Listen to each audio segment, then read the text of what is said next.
necessário gastar algumas 1000 balas para isso, a gente vai gastar 1000 balas para isso, certo?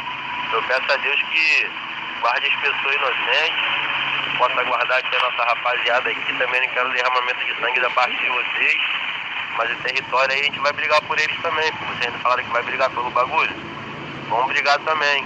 Aí tu chama aqueles pela-saco lá de Nova Campina lá pra ajudar vocês na guerra, no reforço aí, cata os fuzil da caixinha, cata os fuzil do cuzão lá da Nova Holanda lá, cata tudo de vocês e vem contra a gente. Não sou inimigo da Cidade Alta, sou inimigo da facção que se encontra à Cidade Alta. Assim disse o Peixão antes de tomar o território do Comando Vermelho. Hoje tudo o que você não sabe sobre o Peixão, o invasor de território, chegou a enganar a PM, e considerado inimigo número 1 do Comando Vermelho. Vamos para a matéria. Álvaro Malaquias Santa Rosa, atualmente famoso como Peixão e pertencente à facção Terceiro Comando Puro, TCP, o criador e chefão do Complexo de Israel. Um agrupamento de comunidades na zona norte do Rio, é descendente de um umbandista, mas atualmente dissemina e pratica intolerância religiosa nas 5 comunidades na zona norte, as quais ele é dono. Alvinho, como era chamado pelos mais íntimos, acabou perdendo irmãos para o tráfico, e presenciou a queda de vários chefões até ele mesmo ocupar essa posição. Além disso, conta com o acolhimento de policiais corruptos, e o mais interessante, ele nunca passou um dia sequer preso. Por cerca de 2016, Peixão se encontrava alucinado com um objetivo, o qual era libertar o povo da Alta. A Alta faz referência à conhecida comunidade da Cidade Alta que era dominada pelo Comando Vermelho. Ele dormia e acordava refletindo sobre como e de quais formas iria conquistar o comando daquele conjunto habitacional em Cordovil, zona norte do Rio, a qual faz fronteira com a Parada de Lucas, favela essa que o traficante Peixão já comandava como uma estratégia comum dos traficantes do Rio. O assistencialismo e mão de ferro, já faz muitos anos que está no comando, é o Peixão o responsável por dar as ordens na região. Um fato interessante é que, no ano de 2016, o Peixão liberou as Olimpíadas do Rio, com o objetivo de não atrair a atenção da polícia. Porém, isso foi uma estratégia também para invadir a área da facção inimiga, o Comando Vermelho, então ele invadiu a Cidade Alta. Ao longo dos anos, ele progressivamente cresceu seus domínios para as favelas vizinhas como Pica-Pau e as 5 Bocas, criando com a Parada de Lucas e Vigário Geral o Complexo de Israel, tudo isso com a ajuda de traficantes muito famosos no Rio, como o Dino, o Baratão e etc. Peixão, ou para os mais íntimos, o Alvinho, foi educado pela mãe, um bandista, que obtinha santo com vestes de branco, alimentava-se de pipoca e doces de criança na esquina da Avenida Brasil, mas atualmente tem como pauta a famosa frase, povo escolhido. Ele ordenou que colocasse a estrela de Davi no toda a Cidade Alta, e desenhou as bandeiras de Israel pela comunidade inteira. Além disso, o seu bonde agora é denominado como Tropa do Arão. A intervenção evangélica fez também com que as comunidades fossem desenhadas com versículos bíblicos. Consequência disso foi a intolerância religiosa.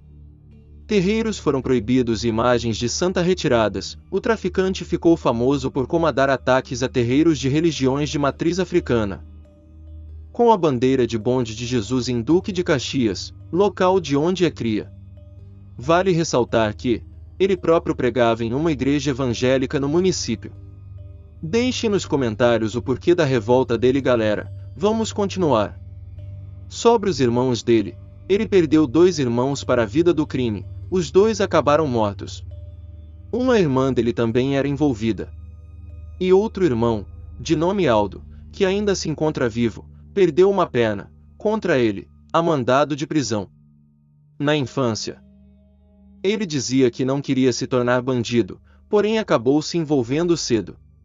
Ele à escola pública, em Irajá, na 7ª série. Começou a andar com os meninos do interior da favela, os quais já faziam aviãozinho para os traficantes. Inclusive, um desses cometeu suicídio há pouco tempo, após anos de depressão e já fora do tráfico. Vamos entender como ele chegou no poder e na forma de conquistar os moradores. Essa transformação da adolescência ocorreu quando Parada de Lucas foi dirigido por José Roberto da Silva Filho, o Robertinho de Lucas. Como símbolo do assistencialismo bandido, garantiu seu nome não só nas favelas que comandou, mas também na própria facção do Terceiro Comando Puro, TCP. Robertinho evitou a todo custo o confronto com a polícia. Ele pagava suborno com o objetivo de não perturbado.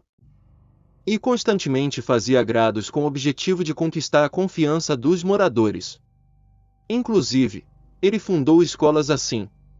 No começo dos anos 2000, Parada de Lucas teve outro dono, o traficante Cauã da Conceição Pereira, conhecido como Furica ou Falcão. O Robertinho passou o controle para ele e em 2005 acabou sendo assassinado, um crime que até hoje foi esclarecido.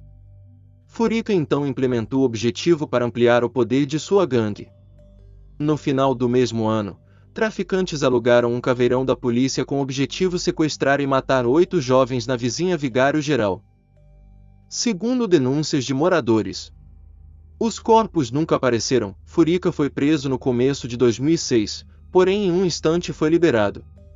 E logo detinha como um dos seus seguranças um menino magrelo com um transmissor de rádio e uma bolsa transversal na cintura.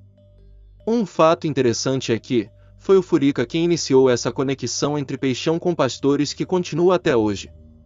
Durante uma operação, a Polícia Civil matou Furica em agosto de 2008. E como vocês sabem que no crime morre um e assume outro no lugar? Então isso aconteceu. José Carlos Lopes, conhecido como Chope, assumiu o comando e depois foi morto em um golpe de Estado em 2010.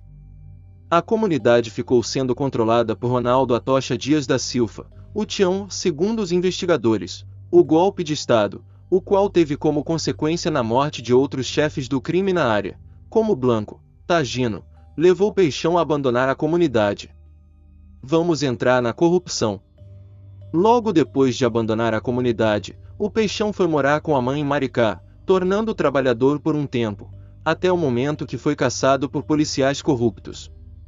Ele pagou pela liberdade, e logo depois, retornou para a Parada de Lucas ao lado do chefão Tião, o qual depois saiu do comando. O Peixão não tem dados oficiais de prisão nos arquivos da polícia, pois seu primeiro registro criminal foi em 2015, numa ocasião que ele já era denominado como novo chefão de Parada de Lucas. Porém, atualmente, já são 50 registros em seu caderno criminal, com 20 mandados de prisão por crimes como tráfico, homicídio, tortura, assaltos e ocultação de cadáver. As denúncias sobre os pagamentos que o Peixão paga à polícia por proteção são diversas. O Peixão súplica da mesma norma de Robertinho de Lucas e Furica nesse relacionamento sujo com maus policiais. Vale ressaltar que, na invasão da Cidade Alta, em 2016, ele teve ajuda de agentes da lei, se é que posso dizer assim. Uma das estratégias dele é utilizar um drone para vigiar o território inimigo. Ele se organizou durante meses para a invasão. Arrancou o comando do conjunto habitacional em outubro daquele ano das mãos do Comando Vermelho. Em maio de 2017, o Comando Vermelho ordenou mais de 100 homens com o objetivo de reconquistar a comunidade. Porém, a PM entrou nessa briga e atrapalhou os planos do CV, chegou a prender mais de 45 criminosos, apreendeu 33 fuzis e deu ao Peixão o comando do território. 8 PMs chegaram a ser presos na época, porém o processo ainda se continua na justiça. Vamos contar da vez em que ele quase foi preso.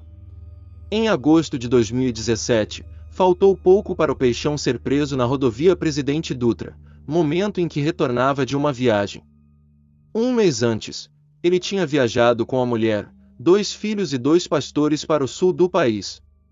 Ele estava utilizando o nome de Antônio Neto, ele se denominava como empresário de jogador de futebol. Com essa identidade falsa foi para Florianópolis, local onde fez sua primeira parada. Lá, ele e um dos pastores se direcionaram para uma concessionária de carros e compraram um Nissan Kicks 0 km. Logo seguiram viagem. Porém, a investigação da Delegacia de Roubos e Furtos de Automóveis, DRFA, estava na cola dele seguindo os passos do bandido. Eles foram para uma pousada dias depois de ele ter deixado o local. Segundo um investigador, eles passaram pelo Rio Grande do Sul e chegaram a ir até o Uruguai. Porém, foi na volta dessa viagem que os policiais chegaram perto de sua prisão. Os agentes se encontravam em uma outra operação, no Jacarezinho, no momento em que receberam a informação de que Peixão estava voltando do sul. Com isso, eles correram para a rodovia Presidente Dutra, organizaram uma blitz, porém o Peixão conseguiu trocar de carro.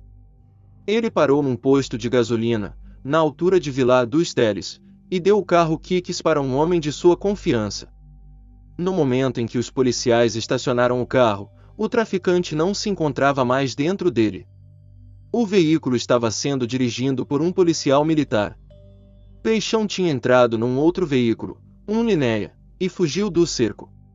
Vamos sobre alguns crimes nessa comunidade. Dizem que pelo menos 25 pessoas desapareceram nos últimos 8 anos, em bairros e favelas da região do Complexo de Israel. Alguns desses sumidos são pessoas inocentes, trabalhadoras, que falaram não para os traficantes. Além disso tudo, ele chegou a desafiar o Fernandinho Beiramar, ajudou o traficante conhecido como Trem a dar um golpe no Barro Vermelho e pular para a facção TCP. Nesse golpe, o Trem levou consigo mais 40 fuzis e mudou a bandeira da facção que se encontra TCP até hoje. Pois bem galera, a ficha do traficante Peixão não é pequena.